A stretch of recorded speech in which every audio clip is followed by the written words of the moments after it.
Mr. Speaker, Equifax is saying that the non-mortgage debt rate is over $21,000. The company also reports that more than half of Canadians worry about not being able to pay their monthly bills. In the last 2 years, this Prime Minister has spent over $200 billion on expenses that had nothing to do with the pandemic. $200 billion. That's the equivalent of federal taxes for 27 million middle-class Canadians. This way, once again, can he commit to stop his inflationary spending and stop raising taxes on Canadians? They've had enough. The Honourable Minister for Canadian Heritage. We have to ask who wrote my colleague's question, because he's just copying the message from web giants. It's as if the web giants are asking his questions. If he was truly interested in what's happening in Canada, he would be worried for our democracy, for regional media, for national media, for independent news. But instead of that, he's just repeating the message from Facebook and other web giants instead of defending Canadians.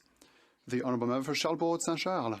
Mr. Speaker, how can my colleague explain that since taking office in 2015, the Prime Minister has increased the country's debt to over $1 trillion? Desjardins says that Canadian taxpayers will have to pay $49.5 billion this year alone in interest on that debt. How did we get there?